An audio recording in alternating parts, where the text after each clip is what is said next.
Sixth grade, happy Friday in history. Welcome back to day 2 of the religions. Yesterday we took on Hinduism, and if you remember in Hinduism, they believed in reincarnation. My soul keeps going from body to body. They believed in karma. You get what you deserve. They believed in dharma, which is the list of rules, the personal duty you have. So we ended off here talking about you at the stage you are.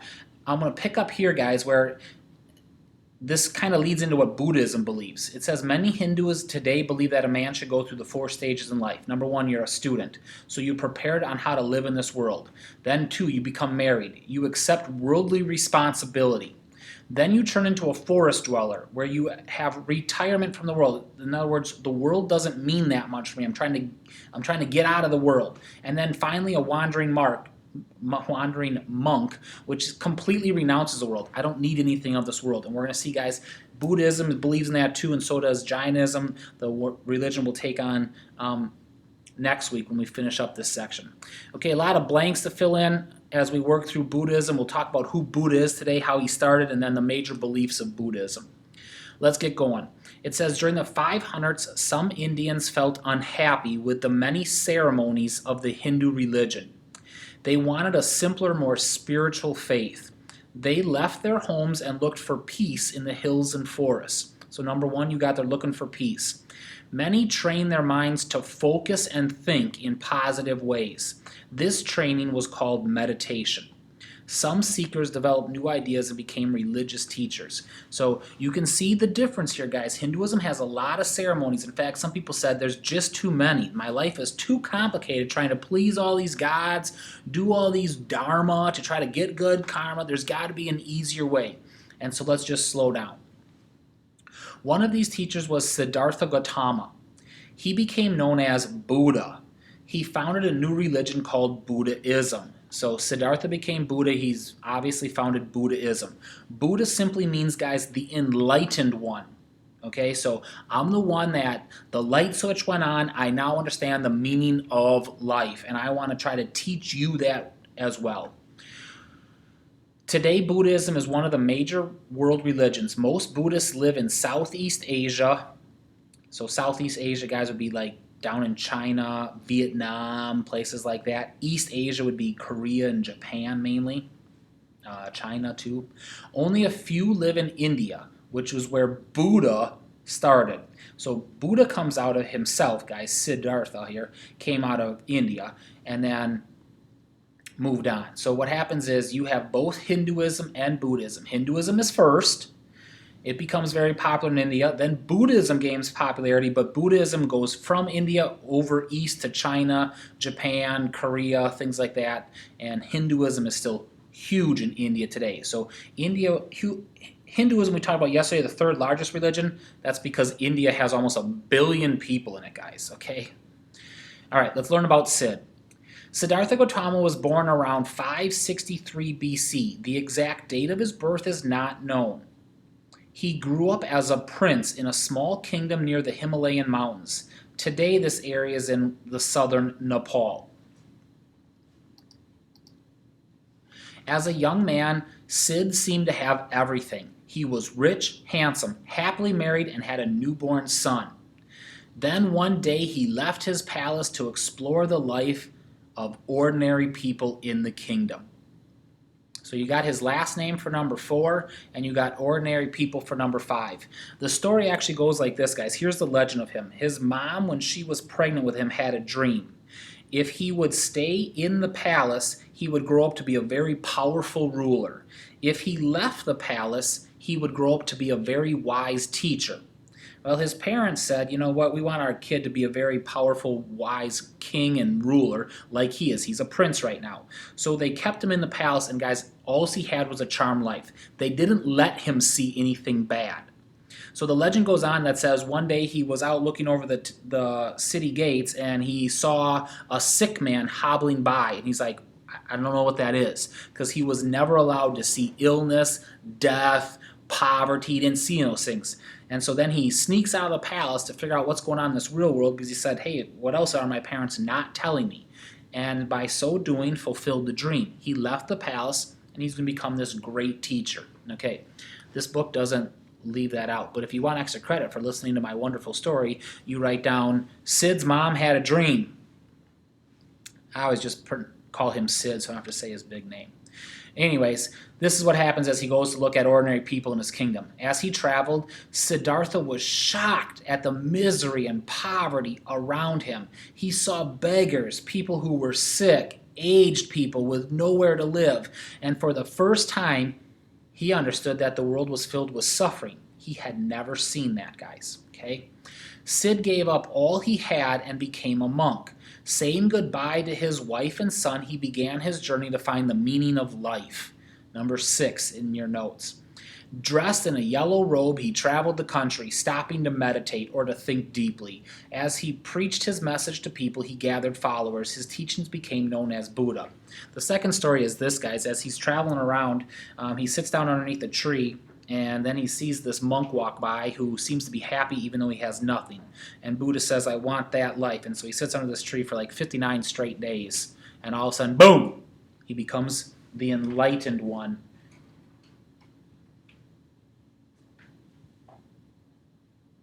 You need something?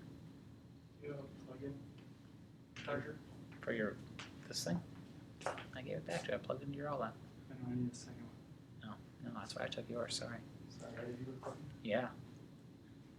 6, you got another opportunity, extra credit. I just had to visit with Mr. Bloom. So just write, Mr. Bloom interrupted history on the top of your worksheet, and then you'll get some extra credit. So sorry for that little delay there. No, he didn't! He didn't! You'll get used to that next year, Mr. Bloom. Always trying to derail 6th grade. No, you won't get used to that next year. All right, let's learn about Buddha here. Some of Buddha's ideas were not new to India. He followed some Hindu ideas and changed others. Like Hindus, the Buddha believed that the world of the spirit was more important than the everyday world. In other words, spiritual over physical, guys.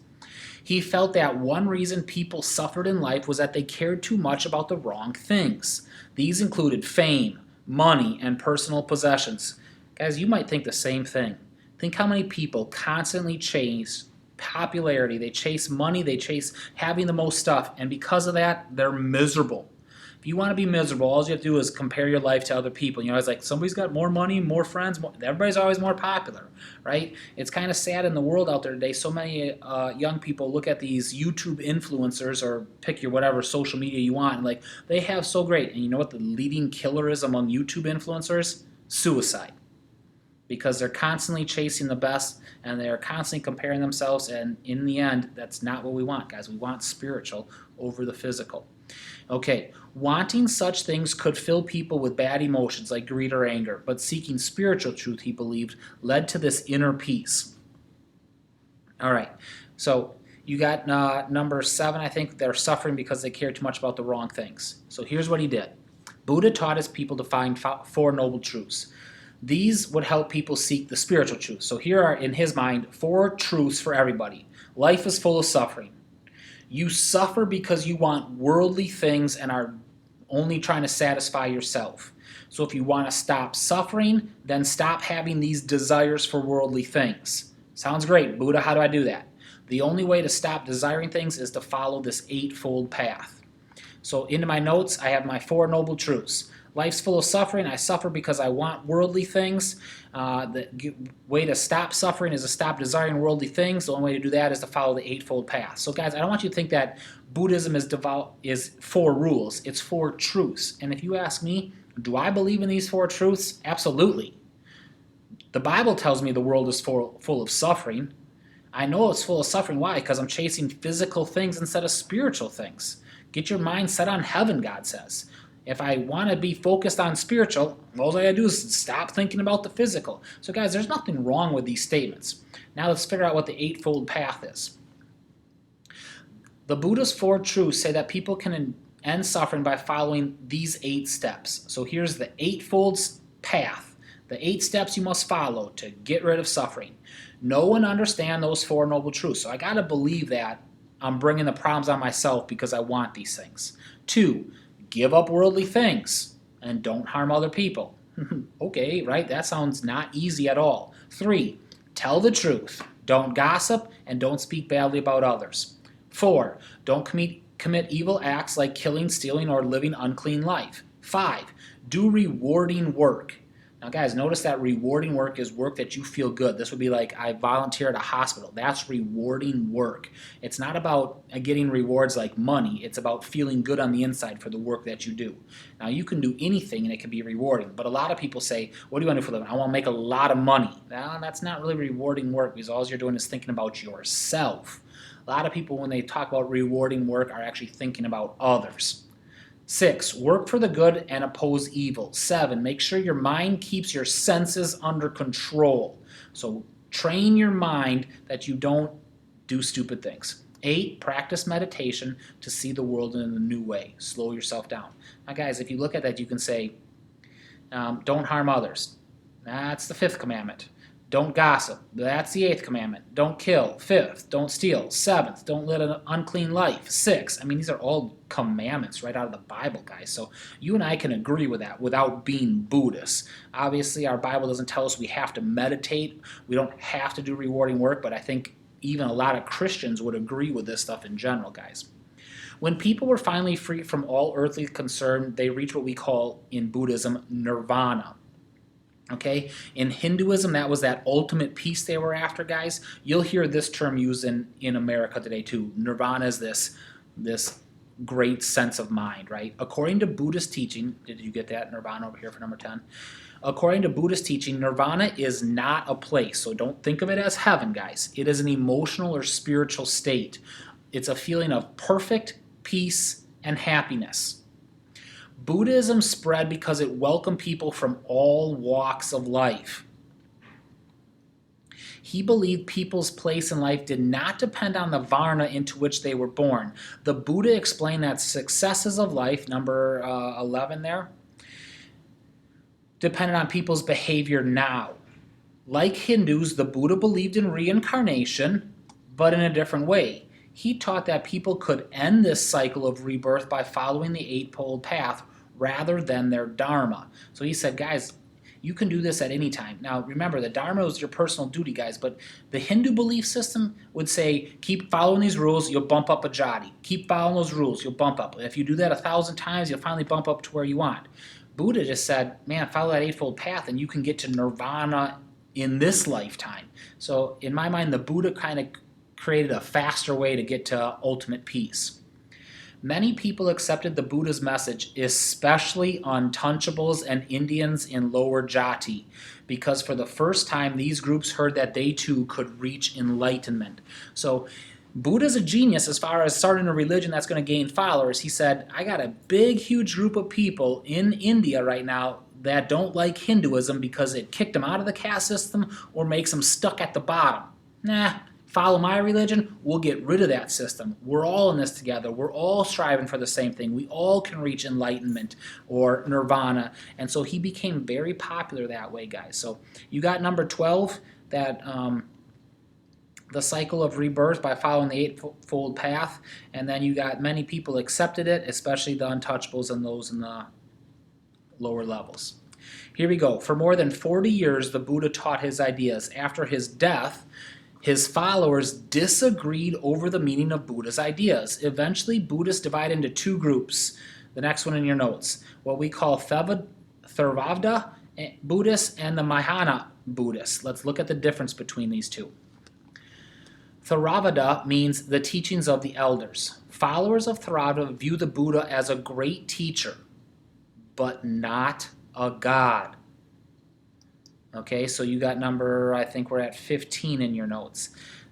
Theravada, what I just call Tea Buddhism, is the major religion of the modern-day country of Sri Lanka. Sri Lanka is a little island off the bottom of India. Buddhist teachers spread the ideas of Tea Buddhism to Myanmar, to Thailand, to Cambodia, and to Laos. Okay, guys, those would be the Southeast Asian countries. So one of the major debates today is Buddhism a religion? Because most people say a religion is believing in a god. Well, Tea Buddhisms, guys, these guys don't believe he's a god. They just believe it's a lifestyle. They have great respect for him, but it's not a religion because it's not a belief in a god. M is going to be the opposite. M Buddhism teaches that Buddha is a god. Followers of M Buddhism believe that the Eightfold Path is too difficult for most people.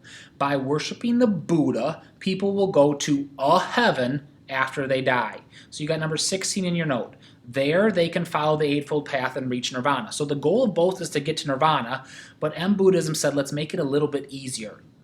You know, you looked at that Eightfold Path. I don't know about you guys, but I look at this Eightfold Path. Give up worldly things and don't harm others. Okay, I'll try not to harm others, but give up worldly things? You know what? No thanks. Still like my house. Still like my clothes. Still like nice food, right? Some of this gets a little too hard for me. And so we made the religion easier. Now, guys, that tells you it's a human religion. It tells you it's not real because religion shouldn't change. The belief that your God gave you should stay the same, but theirs changed to try to get more followers. Okay, this big, huge, long word, bodhisattvas, hold a special place in M Buddhism. Bodhs are enlightened people who decide not to enter heaven. Number 17 in your notes. Instead, they stay on earth to do good deeds and to help others on the path to nirvana. So we have a lot of respect for these people because they're giving up their heaven to help people on earth. M Buddhism spread northward into China. From there they hit Korea and Japan, number 18 in your notes. A special kind of M Buddhism arose in the Central Asian country of Tibet. Tibet is right next to the Himalayan mountains, to Mount Everest, guys. Buddhist leaders called the Lamas led the government in Tibet. The Dalai Lama led Tibet's government, and the Panchen Lama led the religion. Tibetans considered these two leaders to be the reincarnations of Siddhartha Gautama, of Buddha himself. So you got number 19. You'll hear about the Dalai Lama and the Panchen Lama every once in a while in the news. They'll pick their next leader. The Dalai Lama is a pretty well-respected person. Last but not least, today few Buddhists live in India, where it first was preached. Buddhism, however, is widely practiced in Southeast Asia, like we talked about, and East Asia, Korea, and China, and Japan. There's about 376 million Buddhists in the world today. So very popular religion, guys. If you want your last piece of extra credit, you tell me where it ranks. Yesterday you learned Christianity number 1, Islam number 2, Hinduism number 3. You figure out where Buddhism is. All right, have a great day. We'll finish up the last religions tomorrow.